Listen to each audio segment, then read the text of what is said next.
Zimbabwe அணிக்கு எதிரான இரண்டாவது T20 போட்டியில் இந்திய அணி 100 ரன்கள் வித்தியாசத்தில் இமாலய வெற்றி பெற்றது.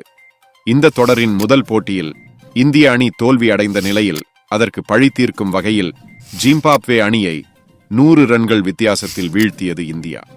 இந்த போட்டியில் இந்திய அணி முதலில் பேட்டிங் செய்து 20 ஓவர்களில் 2 விக்கெட் இழப்பிற்கு 234 ரன்கள் குவித்தது.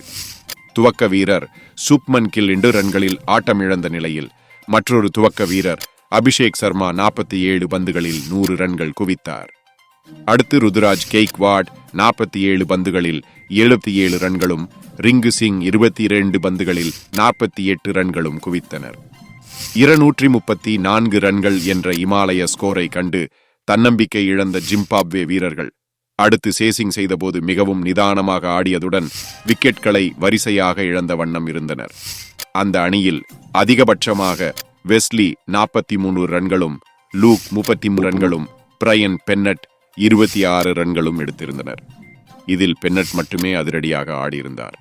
அவர் 9 பந்துகளில் 26 ரன்கள் சேர்த்து சிறிது நேரம் ஆட்டம் காட்டினார். Mukesh Kumar 3 wicket, Avesh Khan 3 wicket, Ravi Bishnoi 2 wicket, Washington Sundar 1 wicket வீழ்த்தினர்.